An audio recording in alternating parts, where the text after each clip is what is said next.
Hello and welcome to Life Affirming Choices with the Archdiocese of Philadelphia and the St. Raymond Nonnatus Foundation for Freedom, Family, and Faith.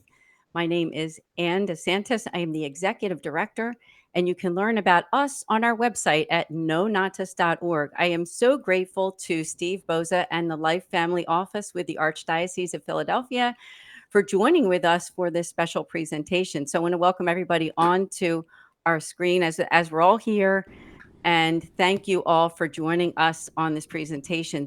We'll start out with an introduction. We have Deacon Bill Kussmaul. He is a permanent deacon at the Nativity of the Blessed Virgin Mary in Media, PA. Father Matthew Phelan is the pastor of Our Lady of Lourdes in Overbrook, Philadelphia, and Steve Bozza is the director of Life Family Office for the Archdiocese. Welcome to all of you. Thank you for having me. Thank you, Anne. So why don't we just start out with some brief introductions of everybody who's on screen with us.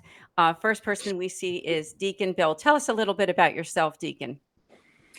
I'm a father and grandfather. I'm a permanent deacon at Nativity in Media, PA, and I am also a retired cardiologist and critical care doctor. Just a few years ago, I retired from that. And now the Lord and my family keep me plenty busy. I'm sure that they do. It's wonderful to have you here. And I also say hello to your pastor, Father Bell, who I know well, and people in your church community. Also, I'd like to introduce Father Matthew Phelan. He is the vicar of the Mercedarian Order in the United States, the pastor of Our Lady of Lourdes in Overbrook, Philadelphia. And he is also the founder, one of the founding priests of the St. Raymond Nonnatus Foundation back in 2015, when we came together after the World Meeting of Families, when Pope Francis came to the United States. The Mercedarian Order said, we need to do something to help families in crisis. And so they founded this beautiful nonprofit organization where I've been working for them since 2017 and executive director over the last several years. And Father, tell us a little bit about yourself and your community. Well, about myself, I was ordained in 2002, studied here in the Archdiocese of Philadelphia at St. Charles Seminary. Did a couple of years in Rome with studied theology, a consecrated life. And then from 2004 until present, I've kind of been, I've been in Philly, then I've been out of Philly, and then I've been back in Philly. So Philadelphia seems to keep calling me back. Even when I get transferred out, I end up, so I've been pastor here at Our Lady of Lourdes since I arrived January 7th of 2022. And was installed in February, and that's where I've been since. The Order of the Blessed Virgin Mary of Mercy has been present in the Archdiocese of Philadelphia since 1978. Initially just a formation. Our guys went to St. Charles Seminary, and then in 2004, we were given by the Archdiocese administration of Our Lady of Lourdes Parish. And our order was was founded at 1218 to ransom Christians who were in danger of losing their faith from various forms of captivity. And so here we are. Yeah, it's great to have you here. And of course, the foundation is grateful for your leadership as well. I'd also like to introduce the person who's actually responsible for putting this together in terms of the idea, which is, again, it's called Life Affirming Choices. It's a 4-part series that we're doing on YouTube. Please subscribe to the Philly Nonnatus YouTube channel where you can watch these. And Steve, please introduce yourself to us and tell us a little bit about yourself and what you do. Yeah, thank you for having me. It's really an honor to do this for you. Well, I live in South Jersey right now. I'm a Philly native, and this is my home. This is where it always will be.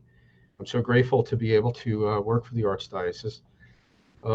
Life Affirming Choices is very important to me. My background is in bioethics. I studied my post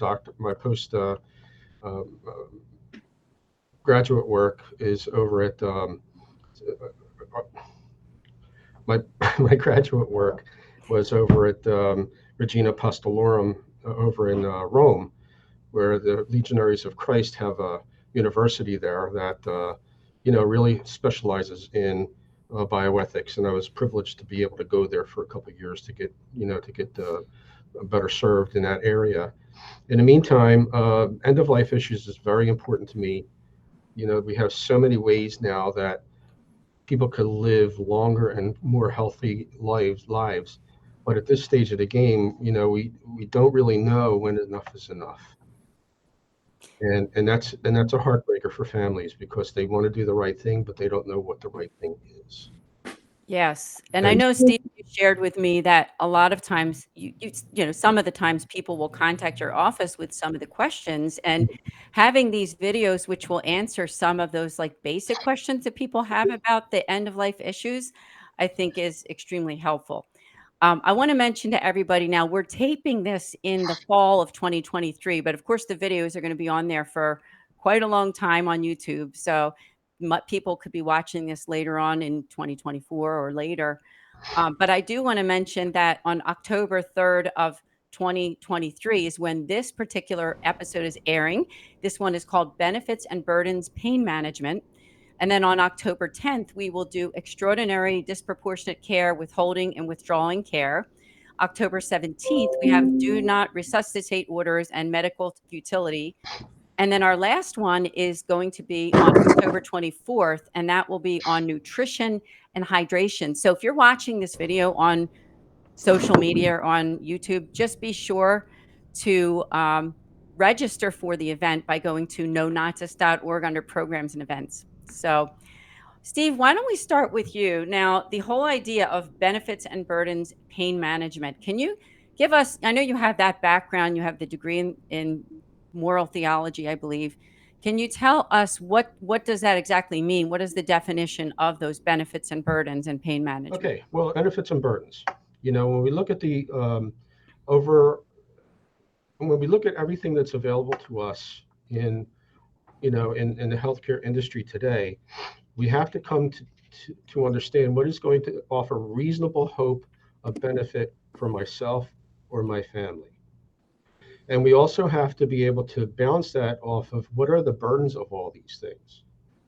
And there has to be a way that we accentuate the benefits and bring down the burdens as best we can. Now, we're not going to be able to do that all the time, but when we can, we ought to try to make it more beneficial for the health and well-being of the patient. Now, a maxim that we always go with is, are my actions or inactions going to cause another person's demise or death? That's the very first place we have to go. So if we look at the benefits as to how is this going to make my patient or me live a reasonably decent life?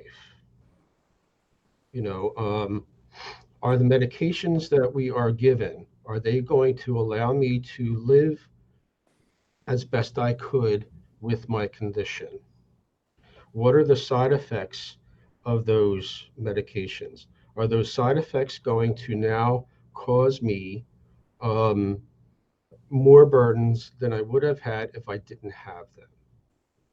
And so we have to lay all these things out. And oftentimes people I don't think people realize that this isn't just, a pat answer, yes or no.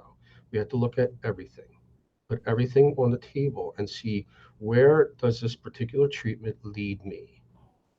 How is it going to help me? And as far as the burdens are concerned, we have to look at not only the burdens to my body, but the burdens to my finances. Now, most of us today have reasonably good health insurance that could handle this, that, or the other thing. And our social net oftentimes helps us with the financial burdens of all of these things. But we have to come to terms with, is this going to bankrupt myself or my family as I pursue this treatment, that treatment, or the other treatment? And put that on the table. These are all great questions. And sometimes until people get into those situations, they don't know what to expect. No. So that's why I think these videos are a great resource. And I just want to invite people to, if once you watch it and if you like what you watched and you learned something, share it with other people. So with the benefits and burdens, I know that we can talk about our different experiences of who we are, people who are on this video right now. Like myself, I'm the executive director for a Catholic nonprofit that helps families in crisis. One of those crises is end of life issues. So people come to us with that pastoral side of like, my mother's in the nursing home, the doctors want to do something and I'm not sure what to do. So these are things that we can all discuss. Now, Deacon Bill, he is an MD. He was associated with Hahnemann Hospital in critical care and also cardiology. Father Matthew, he's got the pastoral side of visiting hospitals, people who are obviously who are receiving the last rites or sacrament of the sick at the end of their lives and have questions of faith. People who might even come in for the sacraments, such as confession, to ask, well, what's a sin and what isn't when it comes to these benefits and burdens. And Steve, who's also has that moral theological side, who can also share with us all of his experience over so many years in working for the Archdiocese and working with people and listening to their stories. So when we come together, we can really decide and how can we help people best with these situations. So with that said, I do have a scenario I would like to read, and then maybe what we could do is discuss the scenario in terms of the questions at hand. And with the scenario, Joan's husband had a heart attack and she's concerned with handling the next steps. Mike is in his late 80s and currently in the hospital. They're trying to decide if Mike should go forward with a bypass operation, but Joan is concerned that it will be hard on his body. Mike has other health related issues, and after the heart attack, he seems to be on the decline. What advice may you have for Joan and Mike as to whether he should go ahead with a bypass operation in his condition? So let's start with Deacon Bill. I mean, maybe you've had these kind of situations. Obviously, Mike isn't doing too well to begin with. And now, should he get this bypass operation when he's, say, 88, 89 years old? Well, it's interesting that you put me on this panel because I not only have taken care of many, many patients who were considering this decision, but I myself have had a bypass operation.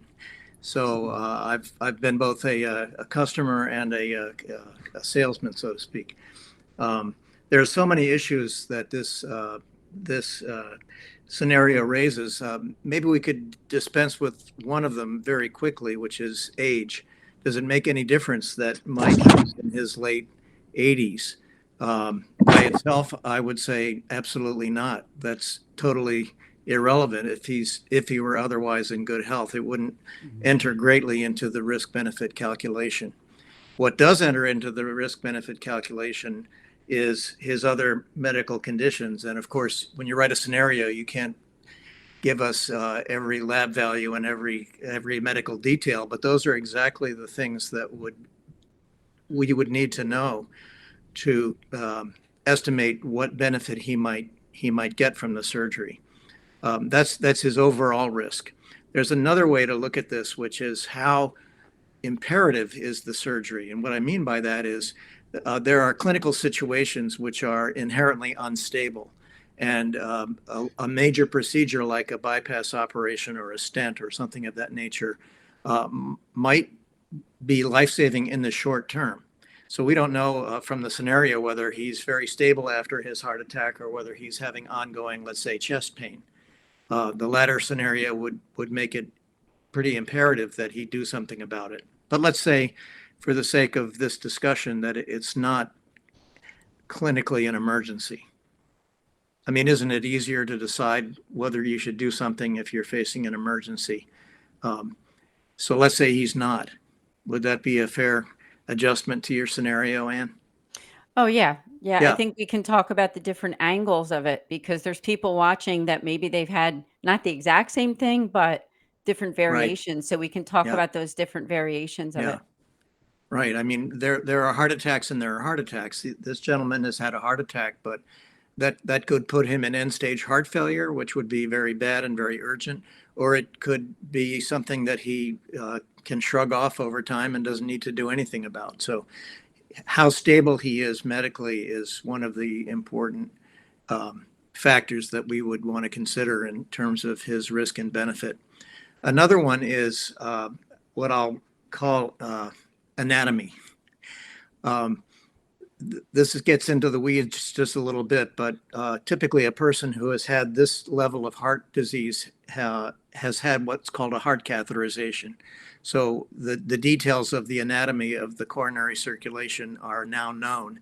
Some of those details might be very compelling in terms of the need for him to have this bypass to save his life. Other times, the details may show that, yes, he has a blocked artery, but it looks like he can live without it because all the other arteries are fine. And that would be one of the important things that would be taken into account in terms of telling him you really need this, or maybe there are alternatives. And then we have the alternatives, which also ought to be considered. Thank you very much for your input there. Father Matthew's kind of next on the screen, and maybe you haven't dealt with this specific situation in church life or even when people come, but you have been to hospitals where people are, have gone through things. Maybe they get the anointing of the sick.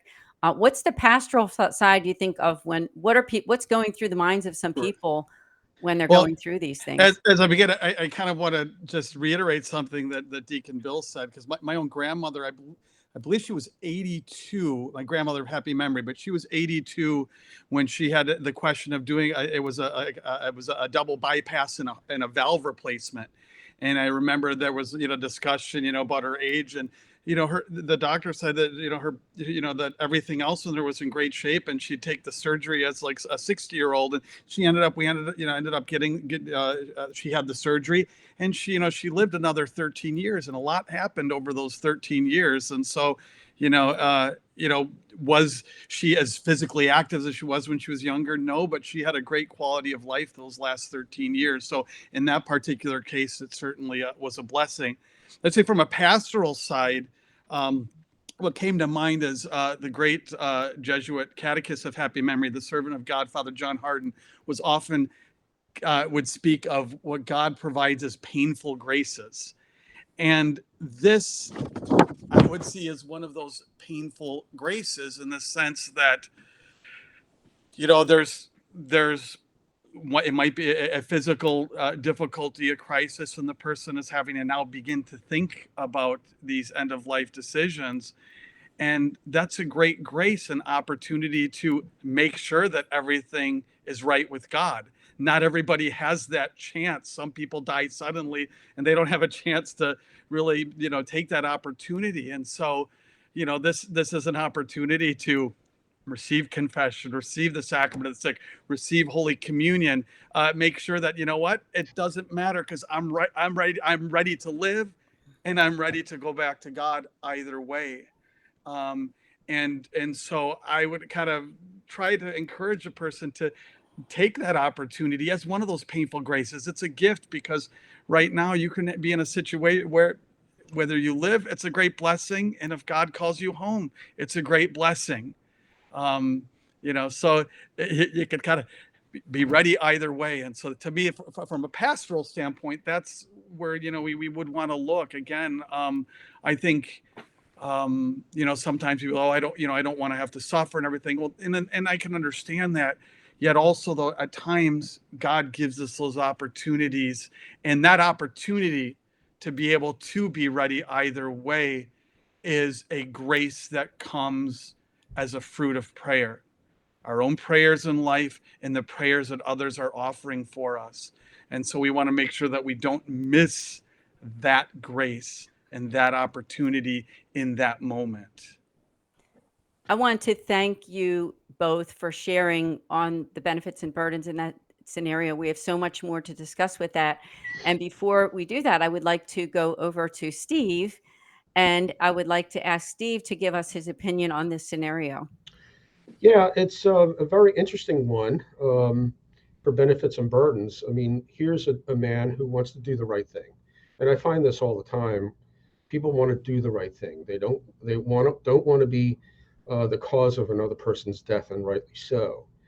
But when you put everything on a table, you have to come to determine, are the benefits going to outweigh the burdens of this particular procedure?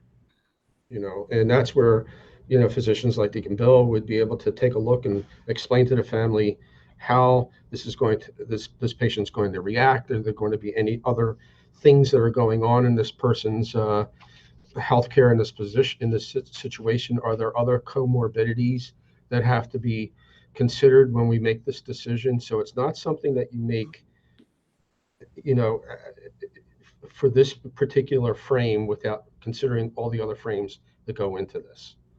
It's something that has to be looked at in psychology. There's a type of method called Gestalt, and that's the whole is equal to more than the sum of the parts.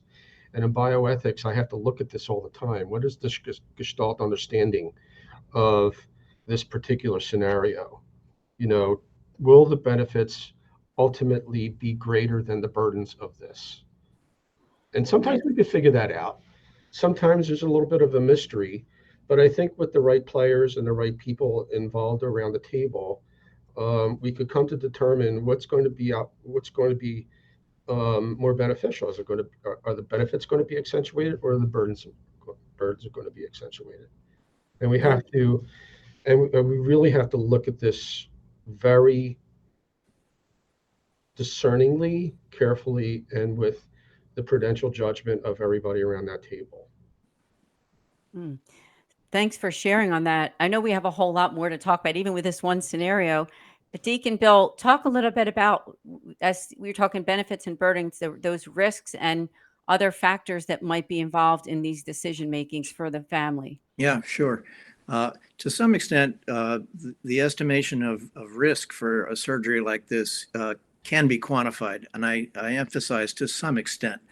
There are well-done studies that have looked at thousands and thousands of patients who have possibly been candidates for bypass surgery and taken into account all the factors about the person, not just the age, the sex, but the comorbidities, as Steve said. Maybe they're diabetic, maybe they're not. And all these things affect the estimation of surgical risk. So the surgeon will come into a patient like this. And again, I'm assuming the patient is stable. If the patient's unstable and it's an emergency, we're dealing with a different situation. But I'm saying the patient is likely stable. And the surgeon will say, well, based on your lab values, your age, and your other conditions, I estimate your risk, let's say, of death from the surgery to be 4%. I'm just pulling that number out of the air. Well, what's the patient supposed to do with that? And that's a very individualized thing, isn't it? The patient may say, well, gosh, that means I have a 96% chance of living. So I want to live. So I'm going to have the surgery. And the next patient might say, that means I might die, right? Yes, that means you might die. And that might be an overwhelming consideration for another patient or for their family. So as Steve was saying, it is very individual, and it depends on a lot of subjective impressions. But we try to provide whatever evidence we can so that the reasoning process proceeds from facts as much as possible, recognizing that there is so much uncertainty in medicine, despite what we think of as our evidence base.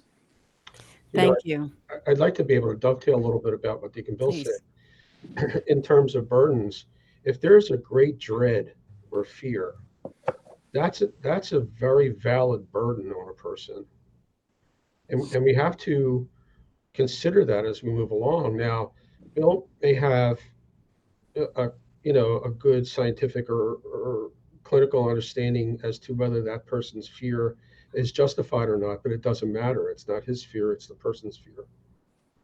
And somehow we have to hold their hand, basically. And that's where Father Matthew would come in, or other persons that could say, okay, let's talk about this. Let's talk about this dread that you have. And is it justified? Is it not justified? But regardless of whether it's justified or it's not justified, we have to assent, if you will, to that person's burden of dread and fear.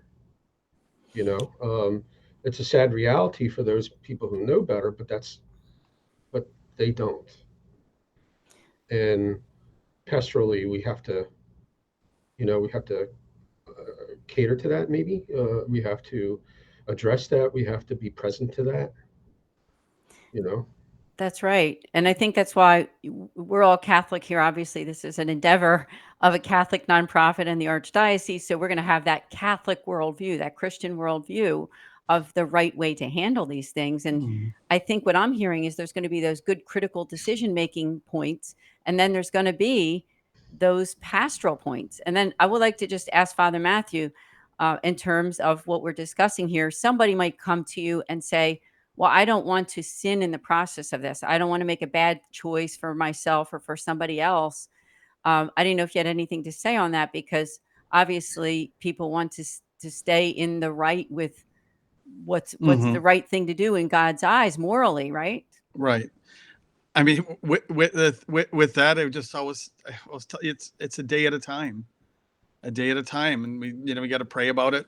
Take what's given to us, the information, and pray about it. So I guess, I mean, obviously the more sudden a decision is, I guess, really, I mean, from a moral standpoint, the less culpability there's going to be, for somebody. If somebody has the luxury of kind of weighing out some time, you can kind of take it and weigh the options. But I mean, um, again, with each case, it's nuances, and it's a matter again of taking a step at a time, deep breath, praying and moving forward without fear. I think it's in some ways, I guess, in my experience, it's that I have seen the fear as much more for those that are around the person, that are healthy, that are, at least, if God's not going to call them suddenly, that expect to live longer.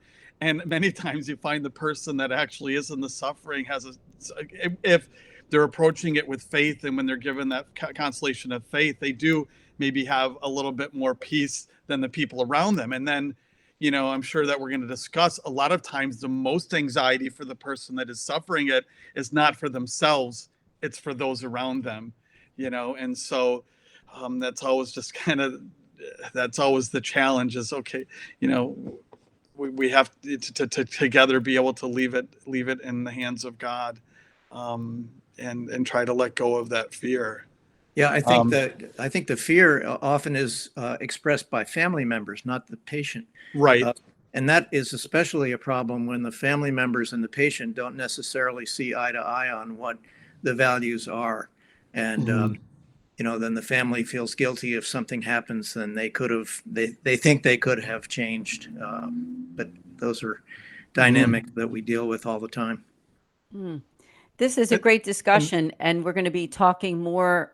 Like I said, this is a 4-part series. So every time we get together, we're going to be talking about different scenarios and things like mhm. that. And so there's a lot more to come. Steve, any other words that you want to say about this scenario, or thoughts in terms of the moral aspects of it? I think the moral aspects, culpability is judged by various things that come into a person's heart. So if we're talking about fear or dread of some sort, then if I'm experiencing that fear or dread about this particular, because I'm a heart patient too. Okay, Mhm. so I've had my bypass surgeries too. So Father Deacon Bill and myself are in the same category. Um, Deacon's got a set of subjective understandings about certain things and objective understandings about things. I may not have them, or I may share some of them. But in my estimation, if this is very fearful to me and I'm dreading going into that, and I choose not to partake of that particular procedure because of that fear or dread, my culpability is much lessened than it would be for Deacon Bill, because he knows more than I do about these things, and he may not have the fear and dread that I have, and so therefore, if he opts not to do this, well, then there's a different set of circumstances for the two of us, Mhm. and God I will think have. that relates to what Father Matthew was saying, Steve. If the person has a lot of fear of death, and that may be very rational, but it may mean that they aren't right with God, Yeah, and they Right. need to talk to Father Matthew. yeah. That's right. That's right. And I can't tell you, I mean, in how, I guess, to me, the greatest joy as a priest I will say have been those situations where, somebody is at the end, and either because of a family member, somebody call, and we get there, and you're able to make sure that everything is right with God. That grace at the very end, which is a fruit of our prayer. It's the workers that are hired at the end of the day and get paid the same as those. That's our hope. That's our hope as Catholics. That gives us great joy. And to be there at the end with somebody and be able to give them the apostolic pardon and know that they're going on their way, and and there's really nothing to worry about, and say, and to be able to tell the family, hey, listen, this person is guaranteed heaven. That's what our faith tells us. Those are the greatest joy. And so at those moments, when we do experience, like I said earlier, it's a painful grace. Somebody's going in and they're afraid, but then listen, we can get rid of that fear, because with the sacrament there's real efficaciousness. This is real, and all of that you can get rid of. You don't have to worry anymore. That is to be able to alleviate that burden and bring somebody to that point. That's the greatest joy that we can, at least personally, that I've experienced as a priest. And I can't help but think, as I'm listening to everyone speak, that there's a joining of the hip, I think, between the ethics and the pastoral care of these situations, because they have to go hand in hand. They can't be seen as separate entities, because because even though they are separate and distinct in some regard, they're not. And I applaud the physicians that I know from the Catholic Medical Association, and they're just a group of men and women who are experts in their fields of medicine and healing, but yet so connected to the church and the Catholic moral teaching. It brings tears to your eyes to see how wonderfully they marry their faith and their profession, and we need more of that. Medicine is not just, you go into I've experienced with elderly parents that have gone, who have passed on, and my brother who has passed on. If I wasn't there to ask them pointed questions, they would not know to tell me these things. I don't know if this was a blessing or a curse, but I was always called upon to ask these questions to the physicians. And I think it's because I probably know a little bit more than my brothers about these things, but I'm not hesitant to ask them pointed questions. If you do this, what is the result? If you do that, is this going to show more benefits, or is it going to accentuate the burden? Yeah. And how urgent is it? If I don't have the surgery right now, what will happen over the next 6 months? And the answer might be probably nothing. You have time to think about it. Steve, you brought up an important point, and maybe this is for a whole future another series. But a few years ago, I had I was in the hospital. I had an infection on my knee after a surgery, and my brother's a trauma nurse, and I remember the doctors come and talk to me, and then I talked to my brother, and he's like, "Well, now, did you ask us? What about this? What about this? What about that?" I had no clue what questions to ask, and that's unless somebody has someone in the family with some sort of medical background, a lot of times the information is coming, it's spinning around, and to the medical layman, it's like, well, okay, and so many people don't know what are the questions to ask. I don't always know what are the right questions to ask. As you're talking, I can remember getting in trouble as a little boy over and over again, because when my parents told me to do something, I always asked them why. Why do I need to do this? Well, don't ask me why, because I said so. And okay, so that was fine for a child, but I think that's in my genes. To say, well, why? What to question, and I'm not afraid to question, and I think sometimes, I really do, I think sometimes people hold their medical professionals to a high standard, and they ought to, because they do know better than we do. but that doesn't mean I can't question them, Good point. because what they know, I don't know. Mm-hmm. And I need to know, before I make a decision as to what all this stuff is going to be like. Well, I think what we're doing is a good model for other people that are watching either Philadelphia area. I mean, we get people who watch some of these videos from all over the United States and beyond, but going to the right people to find those answers. I just would say, you mentioned the Catholic Medical Association. I think they're a wonderful resource. So if somebody's watching this, just Google that organization and find out. But even reaching back to us, right, Steve? I mean, the Archdiocese of Philadelphia, the St. Raymond Nonnatus Foundation, and looking for those resources. Steve, can you tell us? I know that this is just the beginning of this discussion. You wrote some wonderful pamphlets and things that were on these topics. Where can people find some of that information in case they want to read and learn more? Well, I wrote a pamphlet, short, one paragraph vignettes on some of the key terms. It's called Life Affirming Choices. It's published through our Sunday Visitor. I don't know if you could see this. Yes. Published through our Sunday Visitor. And basically what this does, it gives an understanding as to, some of the things that we would know, but the average layman wouldn't. Like, for instance, ordinary care or disproportionate care. That's really important stuff to know. What is ordinary to this condition, and what is extraordinary to this condition? Or proportionate is another term we use, or disproportionate. So, and I think that in one of these scenarios, I think scenario 3, they were talking about stage 4 pancreatic cancer. Now, I don't think we should get into this now, because it's a talk all in and of itself. But here's a perfect example of proportionality or disproportionality.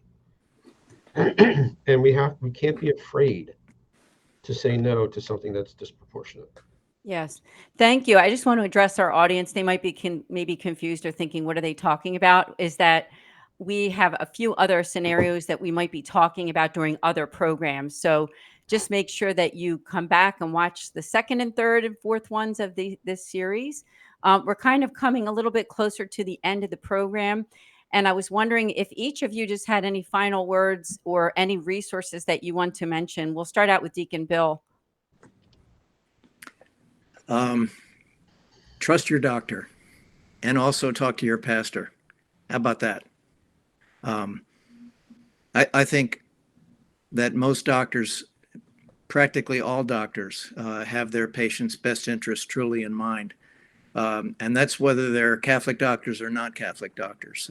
I think that there is an undercurrent out there of, I don't trust my doctor, he wants to kill me, or he wants to pull the plug, or he wants to just make money, or he just wants to do procedures. And there may be some of that out there, but I think that's the exception. And when you find somebody that you can talk to and that you can trust, listen to them and take seriously their advice. That's very good advice. Thank you. Father Matthew, any suggestions, especially that pastoral side? No matter what the situation, there's nothing that God can't forgive. So always be ready to come home. God's grace is always there to welcome you home, no matter what the situation. So there never despair. There's, again, nothing you can have done is too big for God. So always remember that. Awesome. And Steve? I think the biggest thing for me to the patient would be to always seek ethical advice. Seek it through your pastor, seek it through the National Catholic Bioethics Center, seek it through my office, because sometimes it's always good to have an outside view of what you're experiencing. So my family or your family is in turmoil about this, that, or the other thing, and you're seeing things through the lenses of that turmoil. But when you speak to, your pastor, or you speak to somebody like myself or whomever, we look from the outside in and can help, shed some light on all the muck and mire going on inside you.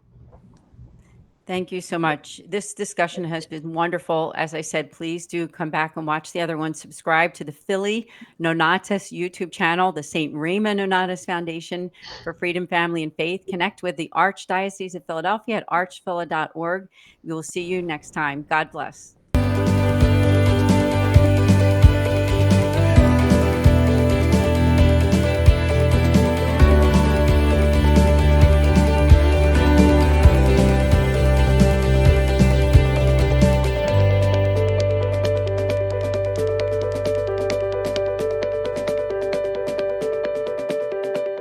This Foundation for Freedom, Family, and Faith was founded in 2015 by the Mercedarian Religious Order with a mission to make pastoral outreach to families in crisis.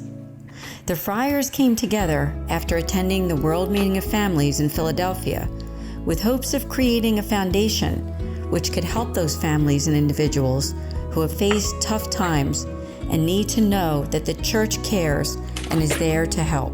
Since that time when we were founded, the Foundation has helped hundreds of families by offering prayer, priestly consultations, podcasts and videos, and programs and events. Whether it is something to do with divorce or separation, trauma, job loss, loss of a loved one, relationship issues, or other crisis, the Foundation has seen lives transformed through the services we provide. Pope Francis has referred to our world as a field hospital, where there are a great deal of individuals and families who feel abandoned and they need the special outreach of those who truly care and wish to show the face of God to others. As a foundation, that is what we do every day, and we're grateful to people like you who help to make a difference for families in crisis. Please pray for us and for our mission. Would you consider a one-time or recurring gift? Please go to nonnatus.org to donate.